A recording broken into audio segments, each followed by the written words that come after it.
announcements. Hello, everyone, and welcome to the Parkinson's Foundation Education Program, Women in PD, Closing the Gender Gap. I'm Nancy Neal, and I'm a Community Program Manager for the New York, New Jersey Parkinson's Foundation chapter. Thrilled to be with you here today.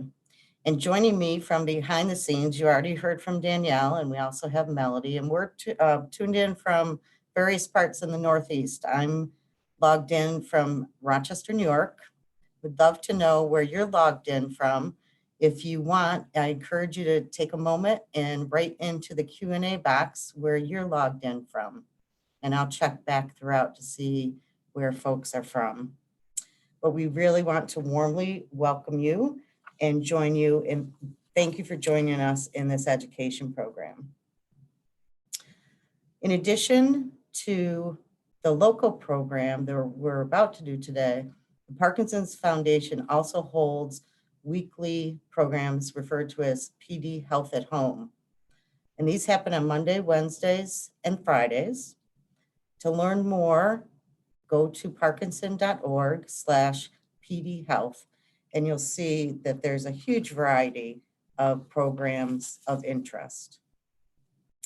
One of the things that makes our work possible is the great support that we have from our corporate partners and sponsors. So I'd like to recognize our wonderful supporters today who happen to make this program possible. It's my honor to say a big thank you to 3 supporters, first being AbbVie. Many thanks to everyone at AbbVie for supporting our mission. The next big shout out is to our friends at Acadia. We do so appreciate all of your support, your generosity. And lastly, but not least, to our friends at Medtronic. Thank you so much to all of our supporters. And one of the things that you can do as viewers is that you can go to our chapter page, parkinson.org/NYNJ, chapter/supporters, and you'll be able to check out all of the great work that the people at AbbVie, Acadia, and Medtronic are doing in the world of neuroscience. Simply visit our website and you will be able to find all the information about what they are doing, what they're up to. I'd now like just to take a moment to fill you in on what the Parkinson's Foundation is all about and what we do. To achieve our mission, we pursue 3 main things, 3 goals: ensuring better care for everyone today, understanding Parkinson's through research tomorrow, educating and empowering the Parkinson's community like we're doing today for all of us. And we do all of this by building on the real power of the collective global Parkinson's community. So thank you for being part of this today. That means you're part of that community. For today, the foundation has a wide variety of free resources that you can access. Numerous books, fact sheets, education events like today, podcasts, and our Aware and Care Kit, which is a hospitalization kit for when someone with Parkinson's has to go to the hospital. In addition, our helpline is staffed by remarkable specialists in Parkinson's. They are so happy to hear from you. Please reach out to them with any of your questions. The number is 1-800-473-4636. And I'm also very excited to tell you about a really special research initiative that the Parkinson's Foundation has started. PD Generation is the first of its kind national initiative that offers free genetic testing to clinically relevant PD-related genes and free genetic counseling to help participants better understand the results. I encourage all of you to visit, once again, our website, but this time you can go to parkinson.org/PDG. And a way in which you can get more involved and help support all that we do, whether it's our research or advocacy, education, is by participating in Moving Day. And you'll notice that I included the Central New York Moving Day date, April 25th. But this is what helps drive all that we do. So go to movingdaywalk.org and learn how you can participate. We would love to have you as part of Moving Day. So now I'll ask Dr. Durfee to get ready and share her screen. And while she's doing that and getting ready, I'm very excited to be able to introduce and welcome our guest speaker today. Dr. Jennifer Durfee is an associate professor of neurology at Albany Medical Center. She specializes in movement disorders and treats individuals diagnosed with Parkinson's, atypical Parkinsonian disorders, essential tremor, dystonia, tics, and Huntington's disease. She has been the principal investigator in several pharmaceutical and device trials, sub-investigator in numerous others, and acts as the Albany Medical Center's Movement Disorder Fellowship Director. She has a special interest in deep brain stimulation for treatment of PD and other movement disorders. Dr. Durfee, thank you so much for being with us, for doing this presentation. I'd now like to hand it over to you to get started. Thank you, Nancy. Can everybody hear me and can everybody see me? We can hear you, Dr. Durfee. We're having trouble seeing you, though. Okay, I thought that might be the case. Hold on one second.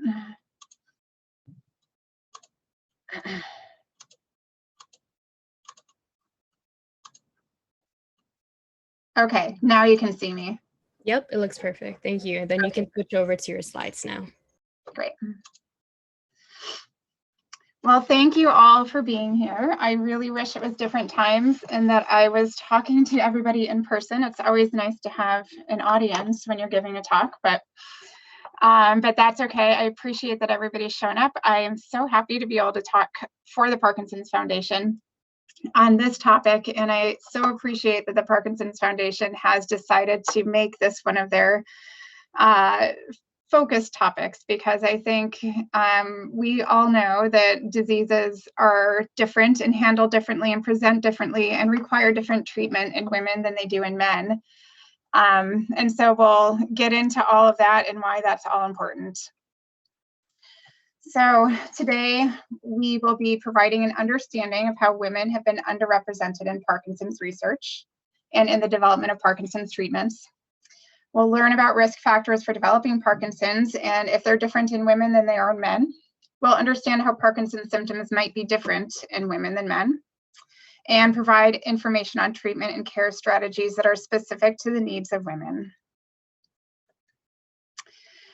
So it's not a secret, men and women are different. You know, it used to be that in research projects, they used only men with the assumption that any finding that we had in men would just automatically apply to women. And we now know that that's just really not always the case. So these are some of the things we're going to talk about. I'm going to jump over this slide and head on to the next one. So this is sort of a timeline of how women finally became important or seen as important in scientific research. So it used to be in the 1970s and earlier that women of childbearing age were excluded from any type of clinical research. In 1986, there was sort of a suggestion from the National Institute of Health that they should start maybe including women in some of their research projects. Then in the 1990s, it finally became much more accepted and much more necessary for women to become involved. So in 1993, women of childbearing age started to be included in studies. And that women and members of minorities and their subpopulations were also included in all research projects. And it wasn't then until 2012 that it was made mandatory that when a research project or when a research study is reported, it's also, the results are also then broken down into different genders, race, and ethnicity, so that we can sort of see the differences in how different people respond.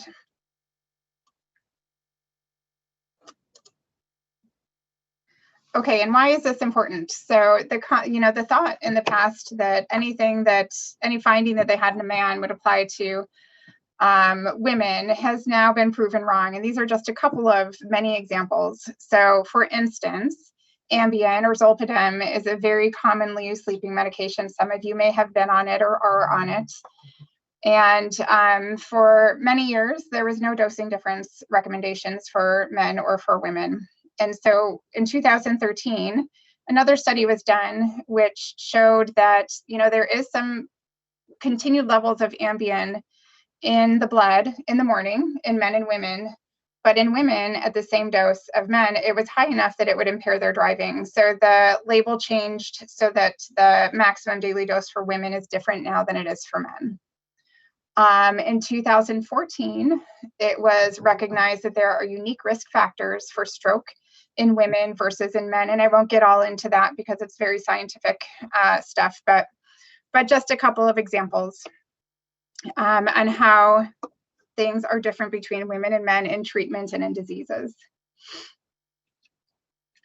So having this gender-specific data is really useful because it allows, so in treating Parkinson's, all of you who have Parkinson's know that it's a really individual disease, and the treatment that you're getting is going to maybe be vastly different than the treatment that your friend's getting, because you have different issues and you have different things that need to be addressed. So having even more information about how that might be different depending on your gender will help us to even better tailor your care. Okay, so we're going to talk about how the risk generally of getting Parkinson's disease and how that might be different in men than women. Okay, so 1 million Americans live with Parkinson's disease. The last I checked, I think there are about 328 million people in the US.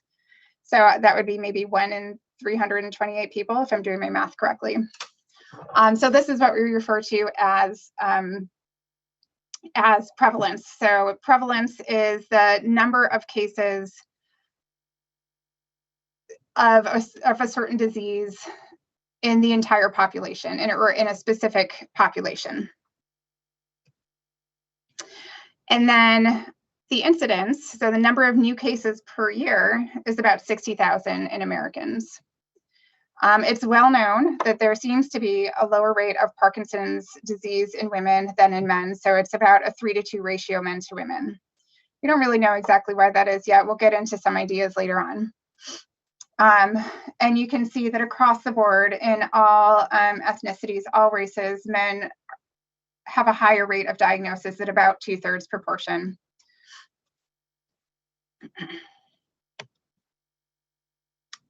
So why is it that women have a lower risk? And why is it important that we figure these kinds of things out? Women live longer than men. They're going to encounter different obstacles throughout the course of their journey.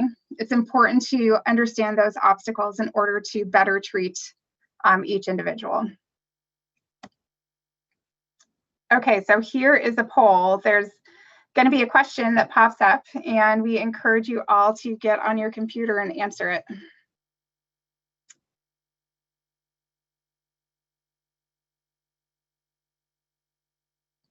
There should be a question that comes up.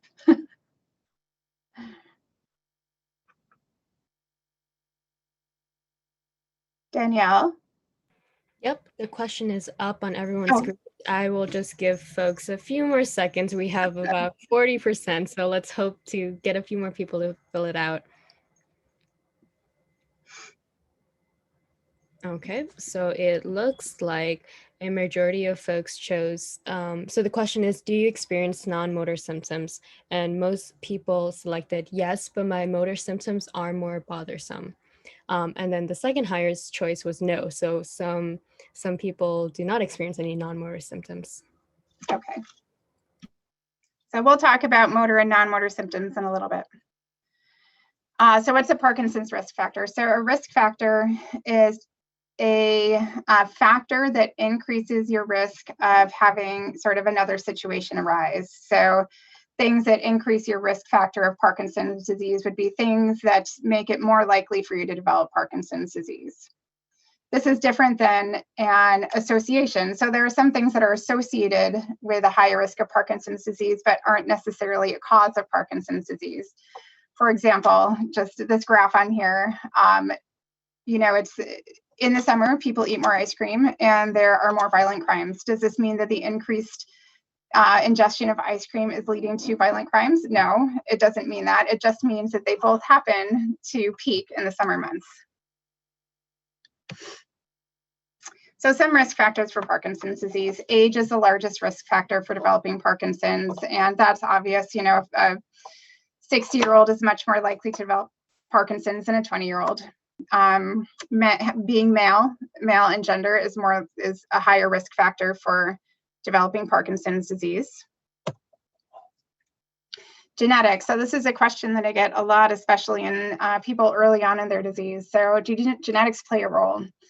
So having a first-degree relative with Parkinson's disease does increase a person's risk of developing the disease, but only about 10% of all cases result in a direct genetic defect. And so I'm going to take a minute to explain how these genes are inherited. The most common way that a familial Parkinson's disease gene is inherited is by what we call a dominant method. So we all know that our DNA has 2 copies. One of those copies comes from our mother, one comes from our father. And so every gene also has 2 copies, one from our mother, one from our father.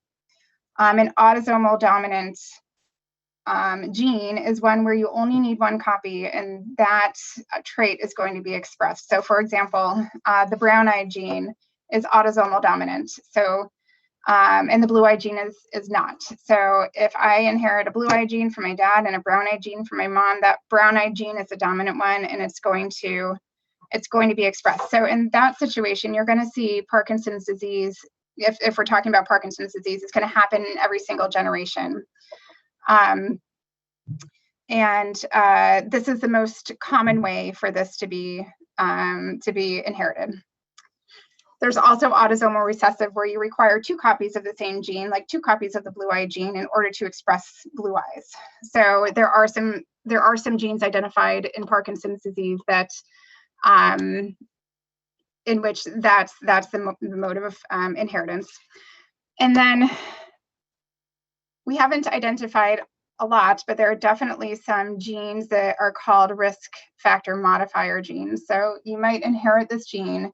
It's going to give you a predisposition or an increased risk of developing Parkinson's, but it doesn't guarantee you're going to get it. And so, one of the questions we have is, so what is it that triggers that gene then to be expressed and to cause you to have Parkinson's? Some of the environmental risk factors that we know include pesticides. And when I say pesticides, I mean farmers who work out in the fields and pesticides, or people who work in greenhouses with pesticides, not sort of the pesticide that you get on your apple in the grocery store. Heavy metals, particularly manganese, which really is only an exposure for people who weld. And then several other environmental factors, and then traumatic brain injury. And again, with this, we're talking people who participate in activities in which they have repeated traumatic brain injuries, not normally sort of 1 concussion. So in most cases, Parkinson's disease is due to a combination of genetic and environmental exposures. So you've inherited this gene that increases your risk, and then there's some type of environmental trigger that we may or may not have identified, and you end up with Parkinson's disease. Is there anything that protects against Parkinson's disease?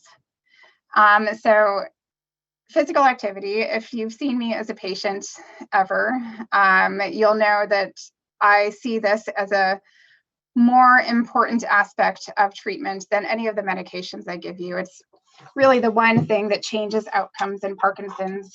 It's better than any of the meds that we use. Exposure to tobacco. So I don't think any of us are willing to say that if you smoke, you're not going to get Parkinson's. But it does seem that people who smoke have a lower rate of developing Parkinson's, or maybe it's people who don't smoke are more likely to develop Parkinson's. We're not really sure why that association exists. Coffee and tea drinking. People who drink lots of coffee and tea tend to have a lower rate of developing Parkinson's disease.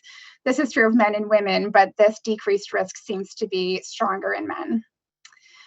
Certain diets and nutrition habits, and there's a lot of controversy surrounding that, so I'm gonna not get too much into that. And the use of some medications, so it seems like in men, the regular use of anti-inflammatory medications like ibuprofen, that group of medications seems to correlate to a lower risk.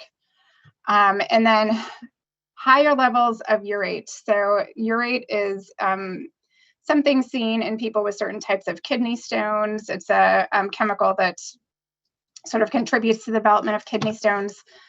So it says that there's a phase 3 trial looking at this now. That trial is completed. It was completed last year, and it was ended early for lack of benefit. So I think that higher level of urate question is questionable now. And what about estrogen? So the most obvious difference between men and women, sort of chemical-wise, would be the estrogen. We haven't really found any link between increased estrogen and a decreased risk of Parkinson's. If there were, we would assume that after menopause, when estrogen levels decrease, that the rate of Parkinson's in women would start to match the rate of Parkinson's in men. And it just hasn't been shown to be the case. And then further, women who have Parkinson's disease and are pregnant, when estrogen levels are really at their highest, don't seem to have any improvement in their symptoms, and actually their symptoms seem to be worse. So why is there a lower risk in women? So maybe there are some biological factors, and there probably are, but the environmental factors, if you kind of review the ones that we talked about, women are less likely to be exposed to pesticides, or less likely to be working in the fields, in the greenhouses with heavy pesticides. They're less likely to be welding. Not to say that women don't do these things, but it's just more common for men too. And they're less likely to participate in activities causing sustained head injury. And those would be things like football and boxing, those kinds of things. So we don't really know is the bottom line, but we have lots of ideas.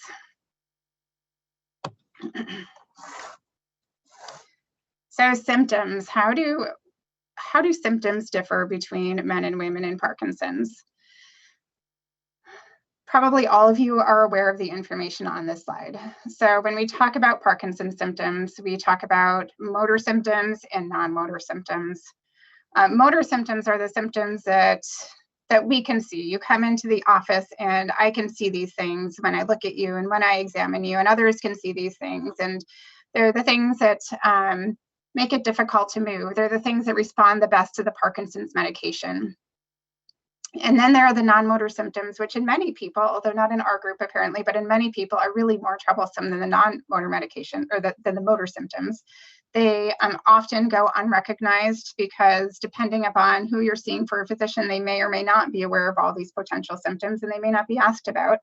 And a lot of them are really vague. They could be from a lot of different things. So you may not think to tell your doctor about these things because, I don't know, maybe you have pain. You didn't know that that was a potential symptom of Parkinson's, and so you didn't think to mention it to the person who is treating your Parkinson's, and they didn't ask. So non-motor symptoms would include things like cognitive changes, constipation, fatigue, hallucinations, delusions, sleep issues, including acting out of dreams, something we call REM sleep behavior disorder, loss of smell or taste, depression, anxiety, sexual issues, visual problems, and then urinary changes. So between men and women, it seems that there's an equal intensity of motor symptoms, but there seem to be some prominent differences found in non-motor symptoms. So if you look at the second line on this chart, women are more likely to have sadness, depression, anxiety, or nervousness. So they're more likely to have psychological symptoms from the Parkinson's disease. They're more likely to complain of constipation. Dementia is more common in women, and whether that be from Parkinson's disease or from some other kind of dementia, like Alzheimer's, something else, it's just a more common finding in women. And pain is complained of more by women than men in Parkinson's disease. Men, on the other hand, are more likely to have behavioral issues.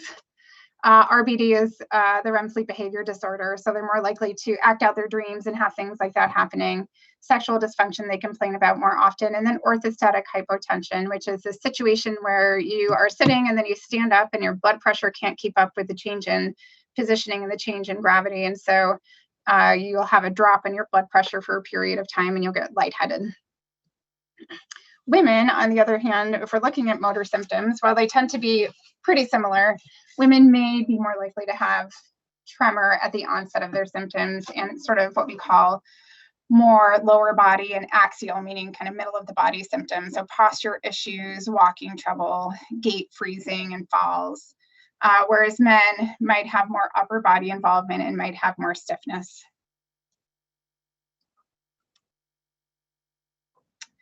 And so a lot of this, I think, the purpose of this slide is that there's just, a lot of this is not anything we know for certain. Different from study to study, the results vary significantly.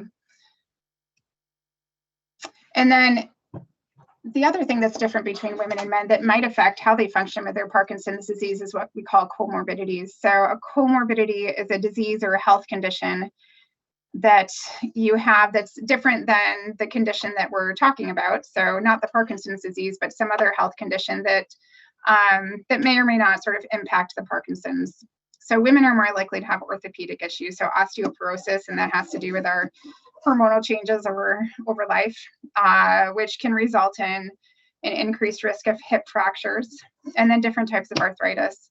For men, it tends to be more heart and lung issues that may impact the way they function with their Parkinson's.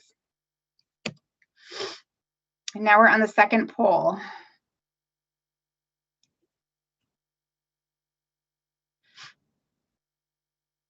So I can't see the question, unfortunately, but just go ahead and type in or put in your answer, and then we'll get the results. Dr. Durfee, it's Nancy, and it's probably because you're sharing your screen, but as you know, who provides your Parkinson's disease care? And there are a couple choices: my primary care physician, a general neurologist, a movement disorder specialist, or other. And it's amazing so far. Movement disorder specialist leading the pack. Good. 83%. General neurologist 17%, and then other 4%. Okay, thank you. I am really curious what the other is. I would like to know that maybe at the end of this. So we'll get more into who you receive your care from in a little bit. And we're going to move on and talk about treatments. So, like I mentioned before, treatments for Parkinson's disease vary significantly from person to person, and it's because Parkinson's is such a varied disease. Again, the person sitting next to you, if you've got anybody sitting next to you with Parkinson's disease, it's going to have a very different constellation of symptoms than what you do, and they're going to require different types of treatment. So our options include medications, surgical therapies, and then things that are just kind of lifestyle modifications.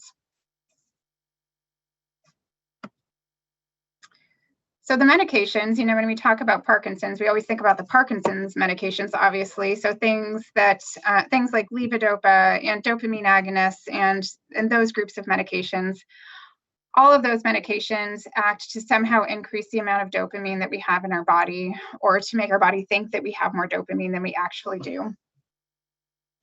Outside of that, so those are really pretty useful for treating motor symptoms and even for treating some of the non-motor symptoms. But then there are other non-motor symptoms that just don't respond to the Parkinson's medications. So we might use other medications like antidepressants or pain medications or medications for urinary frequency or for constipation that aren't specifically Parkinson's medications, but we're just treating the symptom that exists.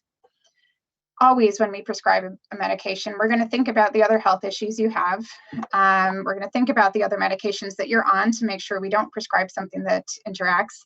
And we're going to think about your age. So as you get older, you tolerate certain medications less well. You're more likely to have side effects from some medications, or we may need to adjust the dose.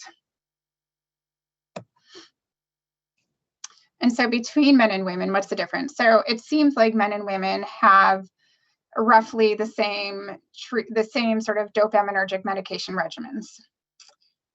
So to me, that would suggest that from a motor standpoint, from the motor symptoms, men and women are fairly similar. However, women are more likely to be prescribed medications for their mood, such as antidepressants or benzodiazepines, which are anxiety medications.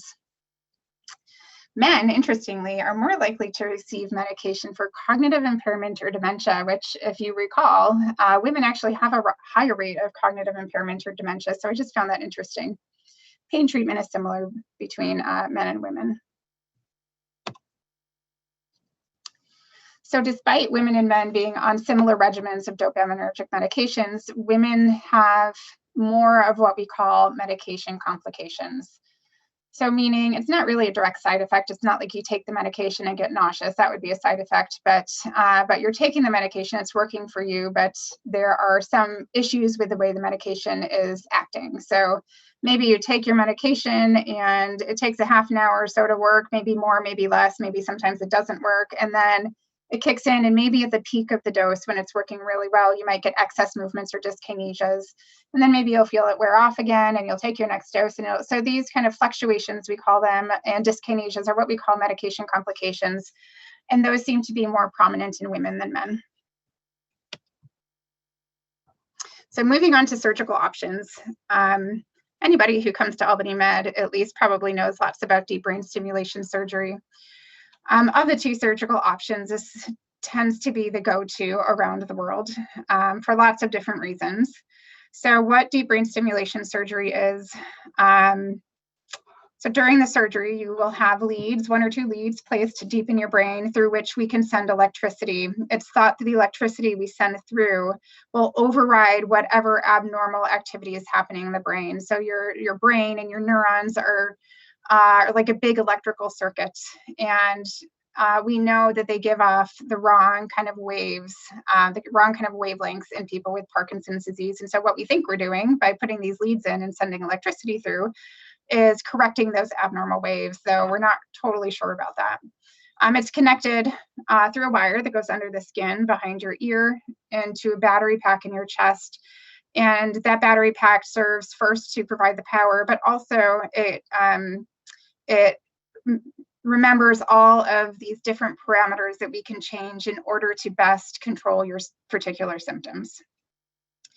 The Duopa pump is a pump that delivers what we call an intestinal gel of carbidopa-levodopa. So for this procedure, you have a tube that goes through your abdominal wall into your small intestine. And then there's this gel, exactly the same thing you take by mouth, but in the gel form, that is infused into it constantly throughout the day. So this has a couple of benefits. Number one, we know carbidopa-levodopa works. So it's just taking that medication and delivering it better.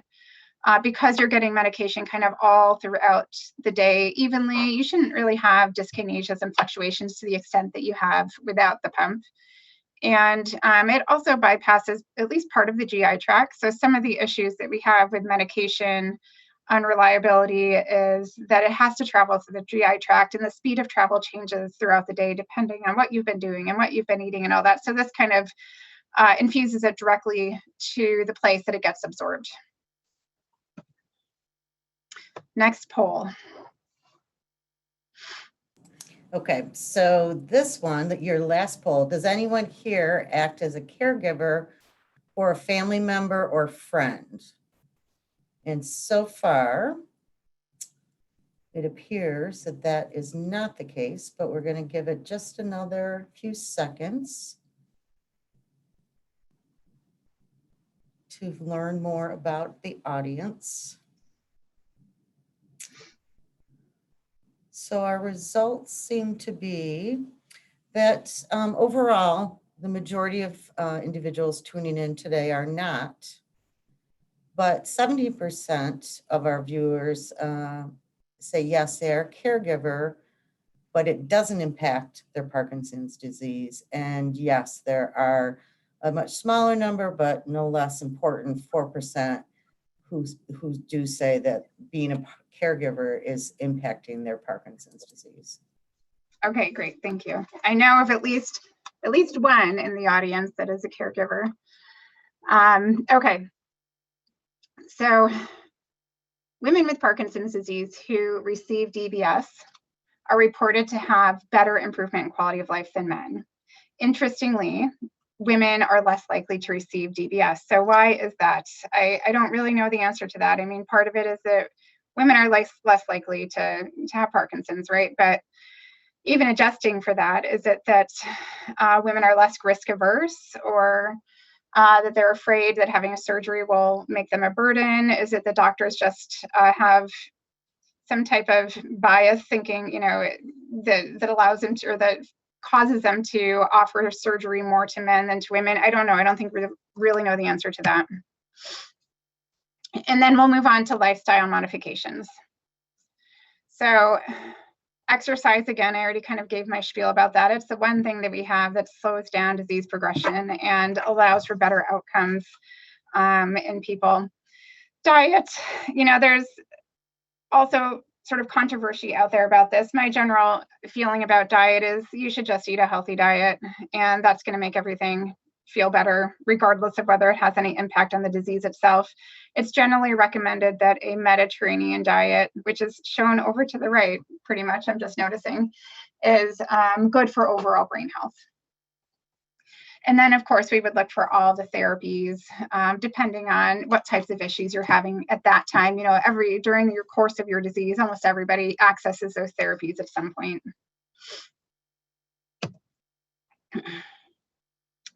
So why might treatment options differ? I kind of mentioned this. Patient preference, maybe women are just less willing to accept risk than men are, and therefore less likely to agree to a surgery. Again, maybe physicians have sort of biases that results in them offering different treatment options to different genders, and just other health conditions and comorbidities. Okay, so you know what? I think, Nancy, now is a good time to stop. It's 1:37. I agree. Before I get into the next section. Okay.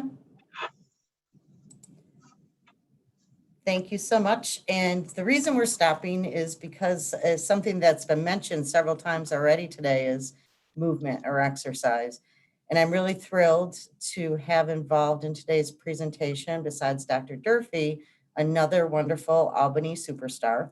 Rochelle Smith-Stallman is a board-certified dance movement therapist and licensed creative arts therapist.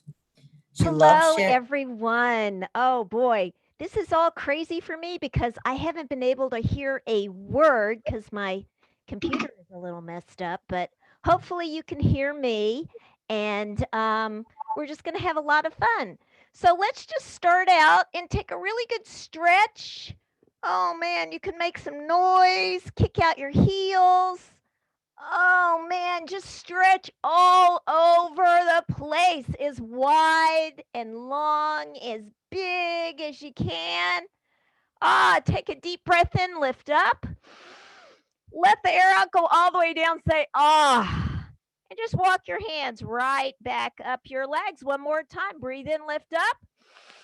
Let it all out, say, and walk your hands all the way back up. Keep it going, touch your chest, top of your head, stretch both arms way up, way up, way up, and come all the way down really fast, all the way down. Get your legs, get your chest, say, get your cheeks, top of your head, all the way down your arms and underneath, all the way down and underneath. Wipe everything off and give yourself a really big hug. Just squeeze tight. And then take your hands and massage your arms all the way down. Rub your hands together really good. Rub your legs out. Good massage coming down, coming up. Brush everything off. Shake it out a little bit. Breathe in, lift up. Dive down to the heart. Just hiss out.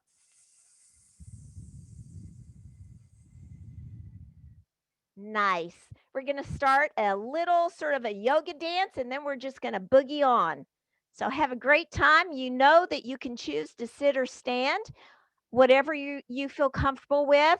Hopefully your chair doesn't have any arms in it, and make sure that the space around you is clear. Here we go. Take me just a minute to get my music up. Here we go. Whoops. Somewhere here.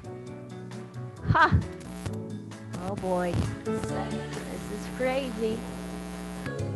I don't know why I can't hear my music. Oh, let's try again. Hold on. Ha! Sorry about this. Ah, there we go. Ah. All right, everybody take a scoop up. Ha, hold on to your hip, flip up. Feel that stretch. Coming down. Other side, scoop up. Good flip up, hold on. Ah, easy down. Both arms up. Palms together at the top, come down to the heart.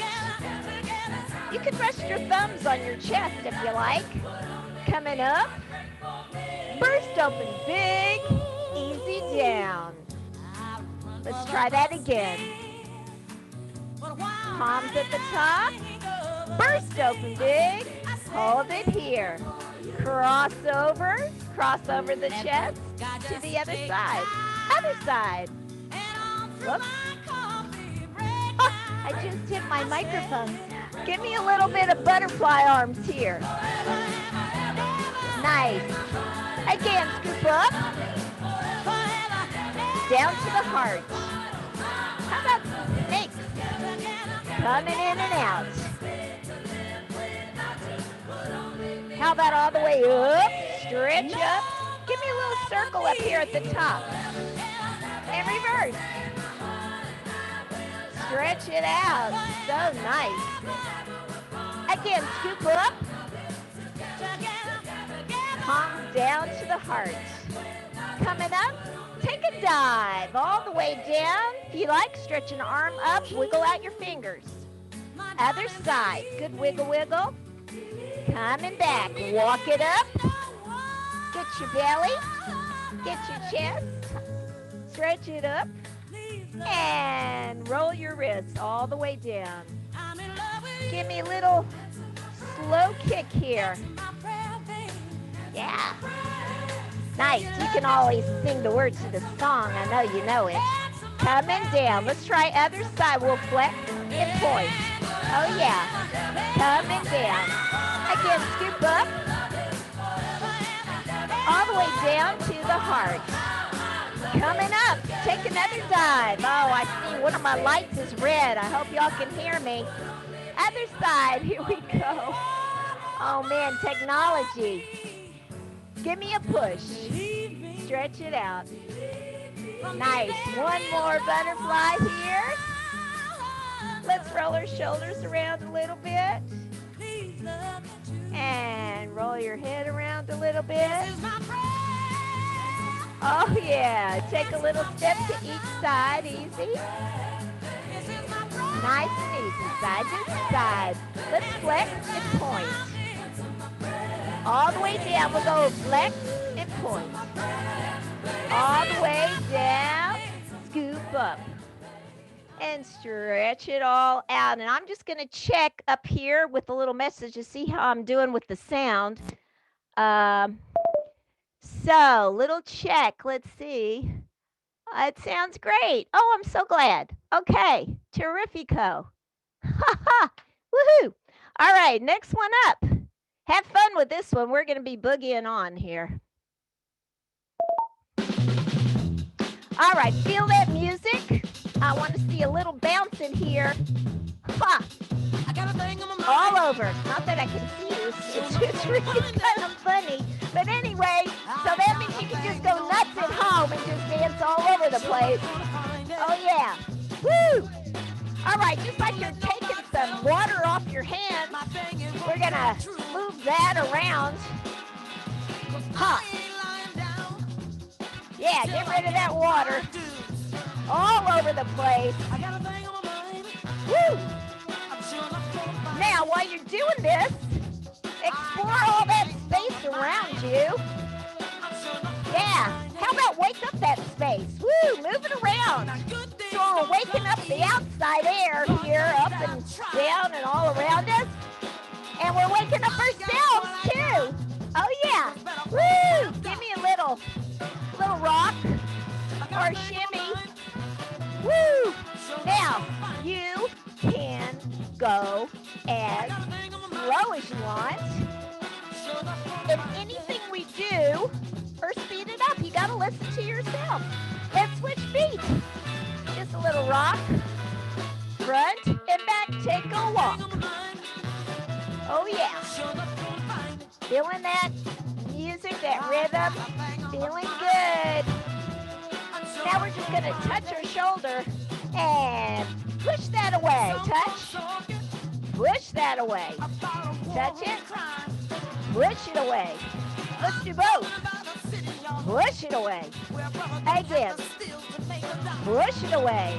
Now just dig something out, something beautiful. Like digging out a rainbow here. Both hands, here we go. Woo. Yeah. Again. All right, now I want you to look around your room and just grab something in your imagination. Take it. Take it. Don't forget your backside. We're so focused on this camera zoom thing. We know we have a backside back there. So take it. Take it. All over. Look at something you really like or you want, or maybe even you want to get rid of in your room. I don't know. Yeah. Woo, reach it up. And how are you going to come down? We're going to bring our hands down. Oh, wow. That was fast. I think that's it for the day. Hold on. Let me turn this off or something else is going to start on. Unless I have time for one more. I don't know. Do I? Let me see. One more? Or that's good. I guess that's it. I'm thinking. Okie doke. So, everybody just stretch one arm up, relax it down. We'll try the other side up. I don't see any matching places. Whoops. Sorry about that. Sorry about that. Relax that down. Both arms way up, relax it down. Bring one hand on your belly, one hand behind. Everybody bend forward. Bravo, everybody. Give yourself a hand. Thank you so much for joining me. I teach classes on Zoom. You can join me anytime. It was great dancing with you. Bye-bye. Oh, and now we go back to Dr. Durfee.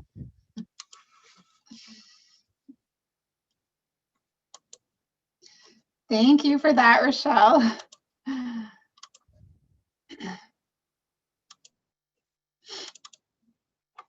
All right, I just have to get my presentation teed up again.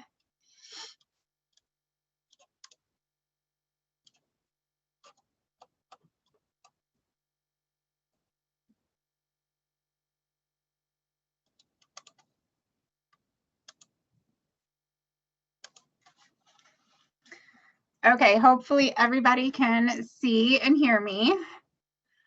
And we're going to talk about the care of Parkinson's disease and how this may differ also between men and women. So recommended Parkinson's related healthcare services. So a neurologist, at a minimum, we would recommend a neurologist. The primary care physicians are fantastic at knowing when to refer patients to us. And then preferably a movement disorder specialist. And the reason for that is, a specialist in the disease that you have tends to just have a little bit more up-to-date information and maybe resources to help you the best that they can.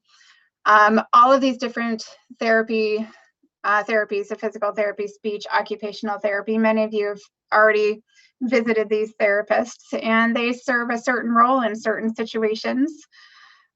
Social workers can be helpful, and that that comes into play when we're trying to do things like navigate home health care. And, you know, when we need sort of a little bit more support at home, the social workers can help out with that. It never hurts to have a psychologist, to have somebody to talk to. And there are times that I will ask a psychiatrist to manage the medications of my patients with Parkinson's that have really kind of refractory mood issues. The pharmacists are always helpful. They're always there to remind us when we're prescribing unsafely.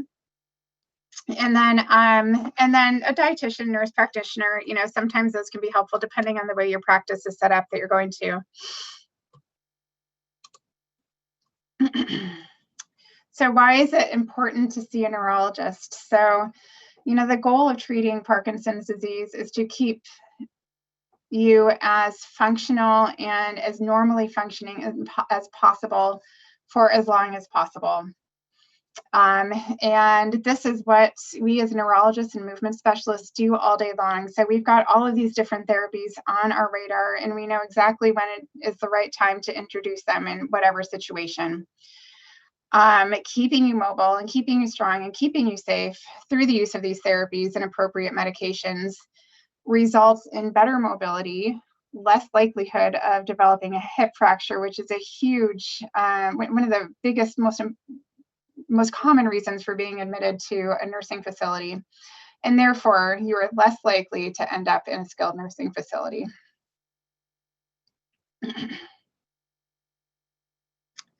So women with Parkinson's disease, they live longer, right? So they are more likely to have a longer disease course. So from the onset of their symptoms, they just have longer to live and longer for their disease to progress.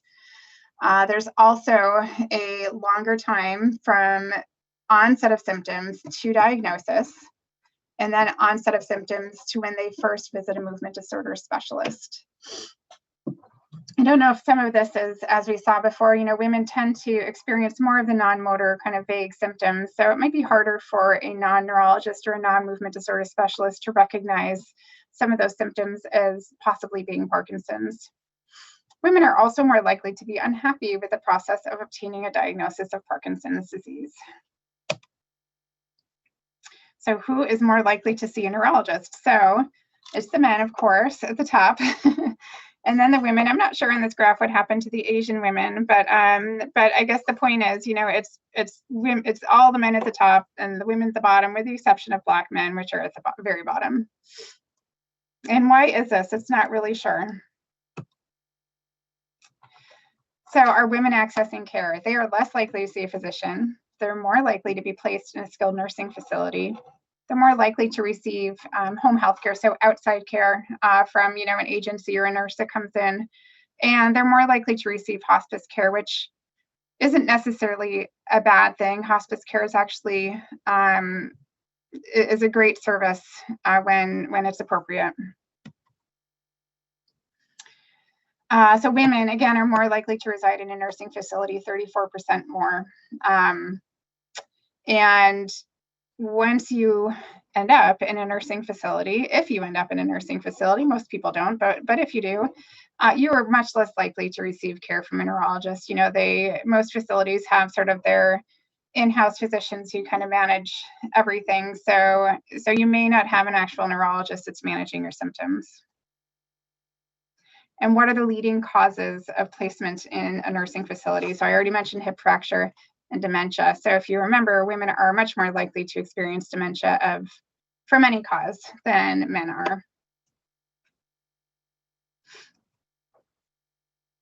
So what barriers might prevent care in anybody? So transportation difficulties. So just for example, in our area, you know, at Albany Med, we don't have any movement disorder specialists within miles and miles of here. So if you live in way far in upstate New York, it's going to be hard to find a neurologist that isn't, or a movement disorder specialist that doesn't require hours of driving. So it might be difficult to get there. On top of that, maybe you don't drive, you don't feel safe driving that distance. So it's just hard to get there.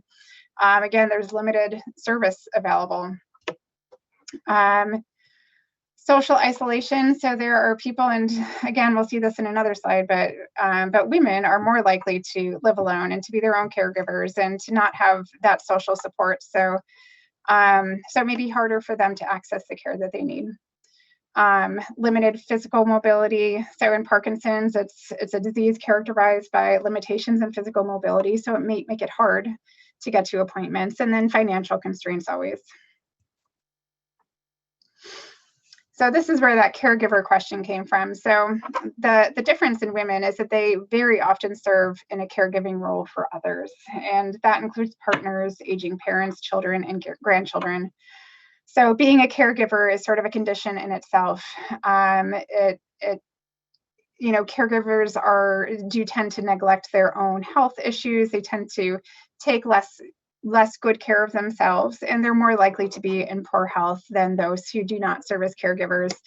And it's not unusual that women with Parkinson's disease are serving as caregivers for other people, so they don't really get the opportunity to focus on themselves and their own disease. Another aspect of difficulty in caring for women with Parkinson's is that the second bullet, they're more likely to come to office visits alone. And so anybody that knows me as a physician, I welcome the extra information that comes with being accompanied to an office visit. I often get a different story from the spouse or the friend or the child than what I'm getting from the patient. Sometimes it's a more objective view, and it's nice to have two sets of ears, you know, when we're talking about complicated things and we're talking about medication changes and things like that. And so men are almost always accompanied by somebody, and women are much less likely to be. They're also more likely to live alone, and they're more likely to be in a situation where they're paying non-relatives for care rather than having a family member care for them. And once again, despite poor health outcomes, women with Parkinson's are living longer than men, which makes it really important to focus on the quality of life and of maintenance and sort of functional maintenance over the course of the disease. So in conclusion, women have a lower risk of developing Parkinson's. They're more likely to report certain symptoms, particularly non-motor symptoms like pain. They're more likely to experience medication complications, including motor fluctuations and dyskinesias. They're less likely to get DBS, to be cared for by a Parkinson's specialist, and less likely even just at all to access medical care for their Parkinson's. So the Parkinson's Foundation has lots of information on its website, and I actually went and downloaded this report, and it's good, interesting reading. There are a lot of really interesting quotes in there from women with Parkinson's disease about what it's like to have Parkinson's disease as a woman. It's worth a read, or at least a breeze through. And then I don't know, Nancy, if you wanted to talk about these last few slides.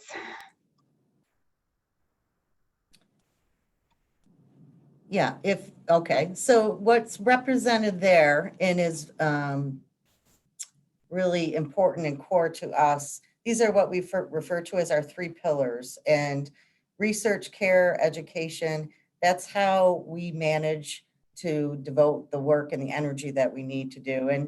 And when this project started, this was a special project grant funded several years ago, and it has really evolved over time because the need and the attention is still required to highlight the gender differences between women and men. That will include the Parkinson's Foundation continuing to advocate for more inclusiveness of women in research.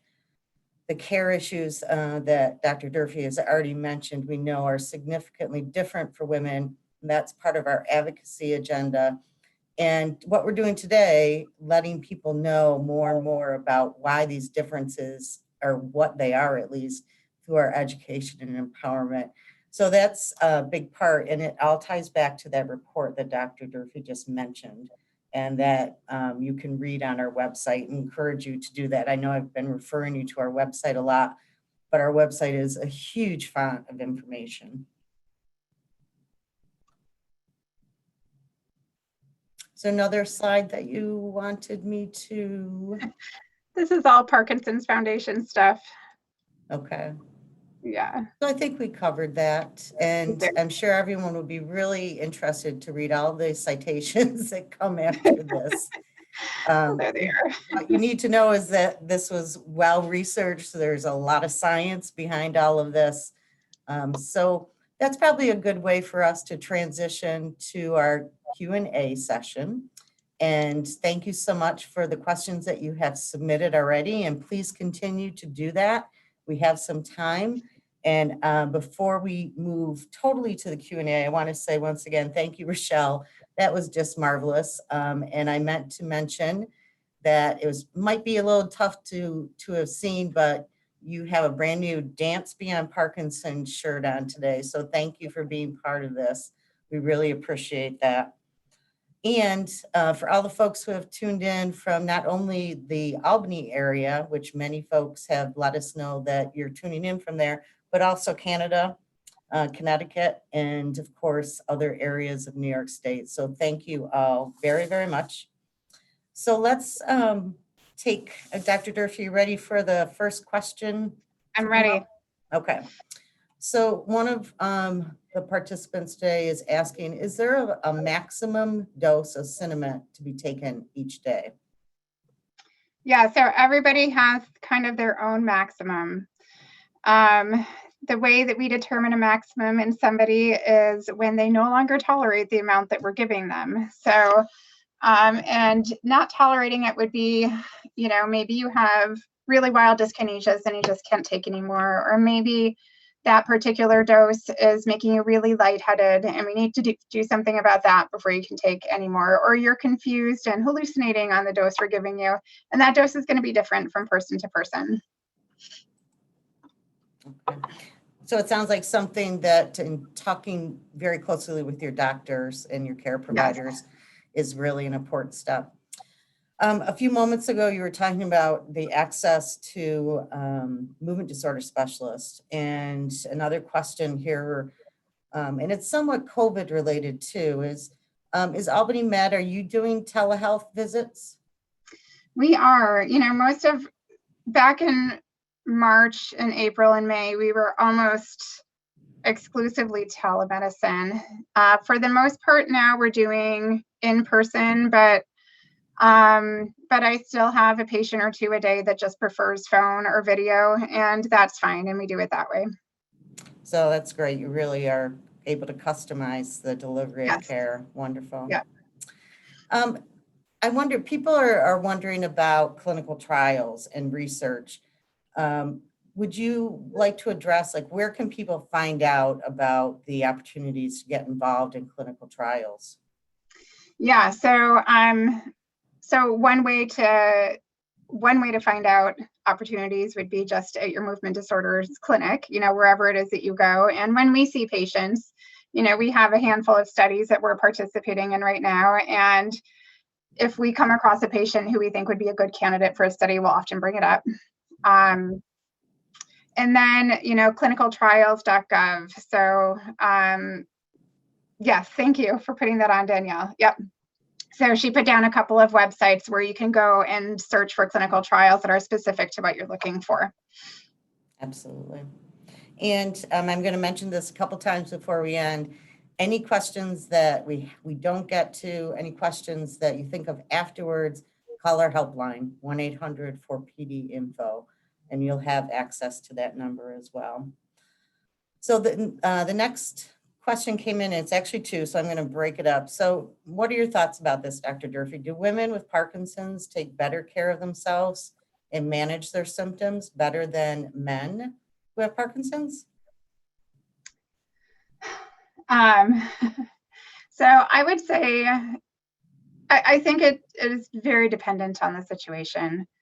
I do think the women that are the ones that decide to take very good care of themselves, and they are not pulled in too many different directions, caring for others, doing things like that.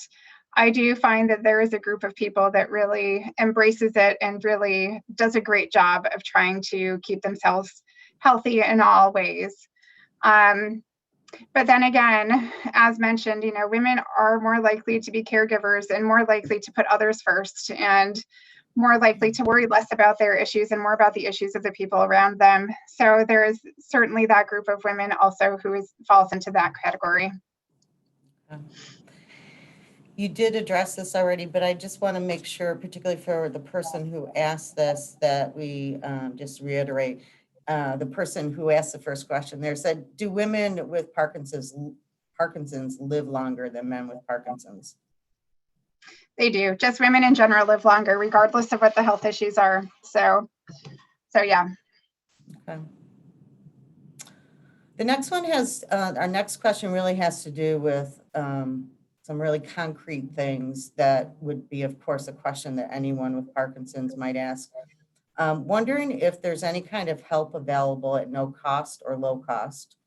This individual who's asked this question is wondering because they are having some trouble dressing, doing their chores, what commonly referred to as activities of daily living. This is so difficult. If there, insurance, depending upon your insurance, there usually is some coverage of what we would call a home health aide, somebody that would just come in and help with those basic things. There's usually limited coverage. So you might get, a certain number of hours per week, which then for the remainder of the week, you don't have anybody there to help you. Resources are short. So I would say, one, there are often, what do I want to call it? Like senior organizations that are run by towns that would be useful to contact, to see if, and this will be town and area dependent, to see if they have any resources available, rides and those other kinds of things, just companions, stuff like that. So and Nancy just put something in anyway. Is that similar to what I'm talking about? It is, and unfortunately, I just sent it to our panelists. I'm going to send it out again and explain a little bit more for anyone who's tuned in and who is a New York State resident. You should be aware and know that every county has something called New York Connects, and it varies greatly from county to county. But I would strongly encourage you, and I'm going to give you the number here in just a minute and get it out to everybody. New York Connects is essentially the line that you would call for your long-term care needs. They are going to be a place of information and referral. Get connected with New York Connects. That will be of great assistance to you. So here comes the number, and you can always call me again if you lose it. Okay, that's New York Connects. I'm going to write this down too. Okay. I don't have this number. Okay, so let me get back to my questions here. Yeah. All right, so I'll give Dr. Durfy a chance to be writing down that good. number. I got it. Okay, and the next question, I'm going to interpret a little bit here. The person is asking, how soon does the other side of the body start to have symptoms? It sounds like perhaps symptoms first appeared perhaps on one side. Yeah. Can you address that? Yeah, and it's kind of the same answer, it really varies. Gosh, I have people that have had Parkinson's, rarely, but I have maybe one or two people I can think of that have had Parkinson's for many, many years and have hardly anything on the other side. Most people, I would say at the time that they're diagnosed, they do have symptoms on both sides, although they might not recognize the symptoms on the non-dominant side. Okay. Once again, like Parkinson's, everybody is so unique. Yes. Talk to your care team. Restless legs, unique to Parkinson's? So restless legs is interesting. It is associated with lots of different things. People with Parkinson's disease are at an increased risk of experiencing restless legs, but restless legs is also something that, you might develop in your teenage years. Yours truly developed it in her teenage years. Oh, wow. And it might be something that, if you have kidney failure or anemia or other health issues as you age, it might develop then. But Parkinson's disease is one of those conditions in which you have a higher risk of developing it. I personally can say I've heard a number of people mention that, so Yeah. how bothersome that is. How about marijuana, cannabis, and PD? Is a topic that comes up a lot. I know we have information on our website, but what can you tell us about what the research says about marijuana and PD? So for those who live in New York State, you'll know that it's what we call approved for Parkinson's disease, but I just want to clarify that that was approved through political means, not based on sort of any scientific evidence. So the evidence is pretty shaky that it does anything. I rely more on my personal experience versus what any of the research shows. And I'll tell you that I have, there are very specific situations in which I found it to be helpful. I have some people that have very bad dystonia, so cramping of their feet or their hands, and it's episodic. They have short episodes of this, maybe, I don't know, maybe it occurs a certain time of day or something like that. And I have had a handful of people tell me that medical marijuana has helped, or CBD even has helped with that, though it's very short acting. So if it's sort of a problem that you have 24/7, it's probably not going to do it for you. I do have a couple people that use it for sleep, and that's the only thing that works for them to get to sleep, and we need to sleep, so that's fine. It's not really beneficial for tremor. I mean, it might be beneficial in the sense that tremor tends to get worse with anxiety, and marijuana in a lot of people, not everybody, but in a lot of people reduces anxiety, and some people it makes it worse. So I mean, it might sort of mentally settle down your symptoms a bit, but it's certainly not it doesn't change disease course. It's definitely not for everyone. And I really only recommend it in very specific situations. It's interesting this question came when it did, because it's a great segue into the next two questions. Okay. The next one being about sleep and REM sleep disorder. And Yeah. this person writes in that her partner tells her all the time, you have a lot of bad dreams, you're reaching out, you're punching in the air. What's going on, and what can help this? Okay, so what's going on? So Parkinson's disease is characterized by an abnormal protein called alpha-synuclein, or abnormal alpha-synuclein protein. It starts in your gut years and years before you're diagnosed. It makes its way into your nasal bulbs, which is why many people lose their sense of smell, again, years before they developed other symptoms. And then travels up through your brainstem before it gets to the part of your brain that causes the motor symptoms. Within your brainstem is a little area that I can't remember the name of, that when you're dreaming at night, that little area is responsible for collecting that signal from your cortex, which is the part of your brain that tells you to move, and stopping it so that when you dream, you don't act out your dreams. In Parkinson's disease, that same pathology that we see everywhere else is also seen in that area. So that sort of blocker, or that area of your brain that blocks the signal coming from your cortex when you're dreaming, is not functioning. And so you start just acting out whatever's happening in your head. And what can you do about it? So it's interesting the way the question is worded, because it usually doesn't bother the person who's dreaming very much, unless they're falling out of bed or bruising themselves. It's usually the partner who's bothered. And so if it's not too big of an issue, I don't often do anything about it. But when it does become an issue, I always start with melatonin, which is just an over-the-counter supplement. Melatonin is a hormone our body makes to signal that it's starting to be time to go to sleep. And sometimes you can take a little extra melatonin, and that helps. And then there are some prescribable medications. Also sometimes reducing sort of late in the day Parkinson's medications if it's possible. So if you're taking levodopa at bedtime and you don't really need it at bedtime, you could stop it, and after talking to your doctor, obviously, and that might improve the dream. So it depends, but there are some options to improve it. Okay. All right. And once again, related to the marijuana question and how you related it in a way to this, depression in women is a very familiar topic in general. What should women with PD be aware of regarding depression, and how do women get help? Yeah.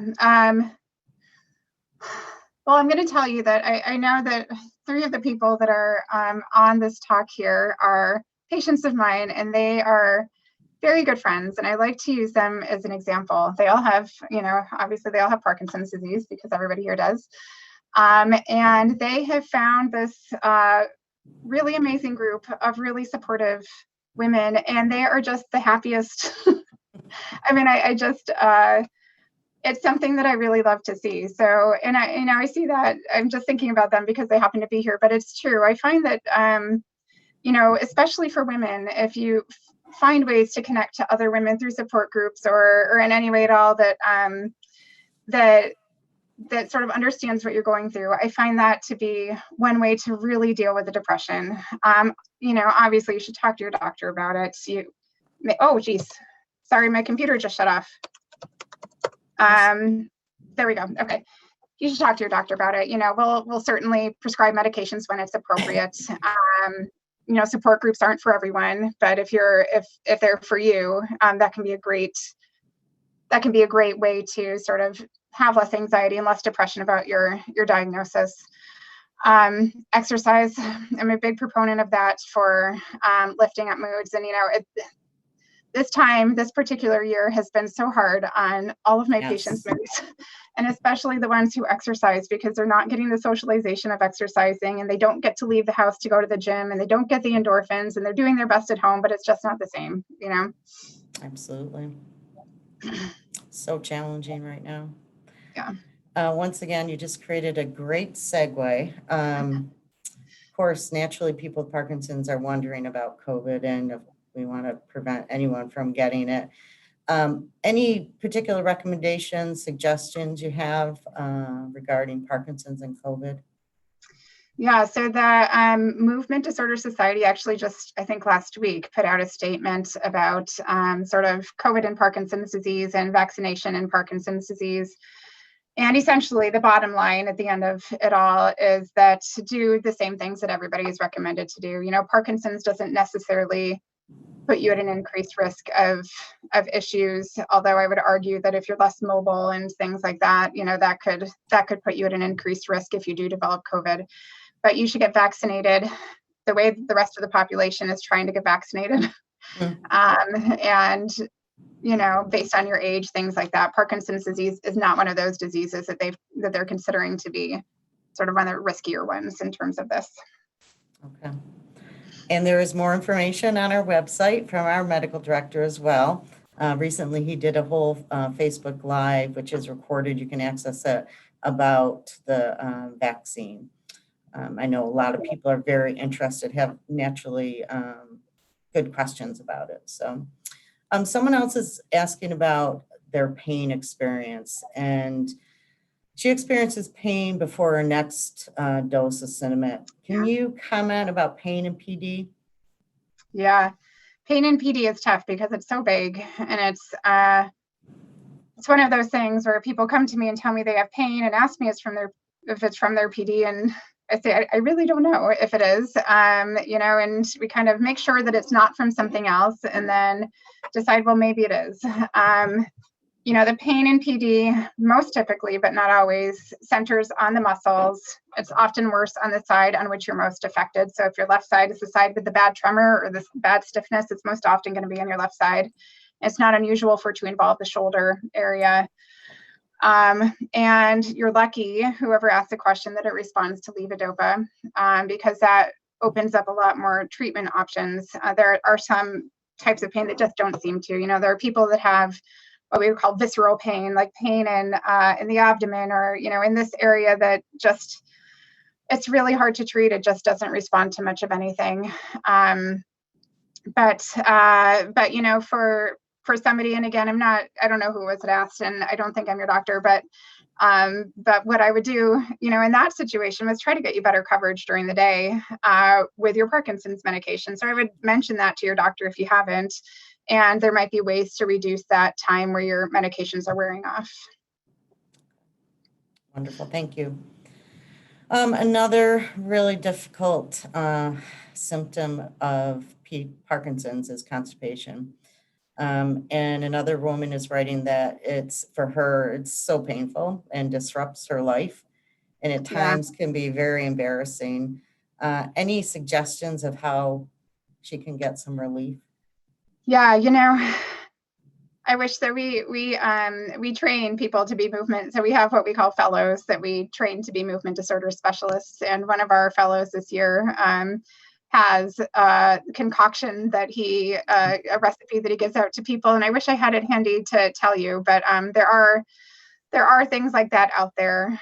He calls it like the bomb or something. I can't remember, but there are certain recipes out there that can act that way. But obviously, if it's in Parkinson's disease, constipation often is worse than what increasing fluids and increasing fiber can really fix. So I always tell people to start with a stool softener, which you can buy over the counter, and take that daily. That doesn't often solve the issue. People with Parkinson's often just have to take laxatives. And I mean, we don't encourage the use of laxatives in most situations, but if nothing else is working and that's what you've got, it's better than being sent to the ER in pain, not having gone for a week, because that's a whole nother situation. And then when it's that refractory, I'll usually send people to GI. There are a couple of new medications that they can use that I don't prescribe, but that might be able to help. So in essence, kind of expanding the care team as part of addressing the Parkinson's symptoms. Okay. Right.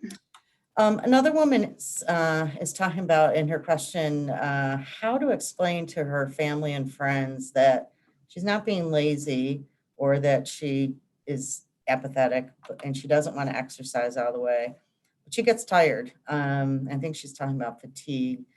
How can we help support someone in that situation where maybe they're being so I guess I would ask if she brings her family members to appointments, because a lot of the times if you get the explanation from the doctor or from somebody else, it's a lot easier to accept. So I would encourage you, and maybe that hasn't worked, I don't know, but I would encourage you all to bring a family member or a friend to your visits when you can. A lot of places are restricting people, but we always let somebody come in because it is useful to have multiple ears. And in situations like that, I'll just tell the family member, it's the disease. Right. Okay. All right. Someone else is asking about genetics, and you mentioned this during the presentation. This is very specific.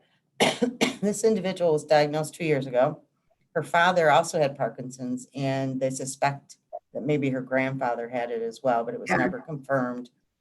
It seems like Parkinson's is hereditary, and certainly can understand why she would think that. Should she be worried about her children?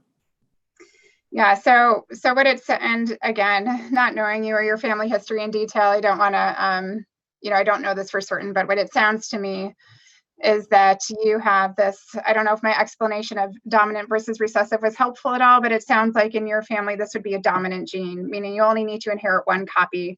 And it sounds like you've inherited that copy. You got that copy from your dad. Your dad got that copy maybe from his dad.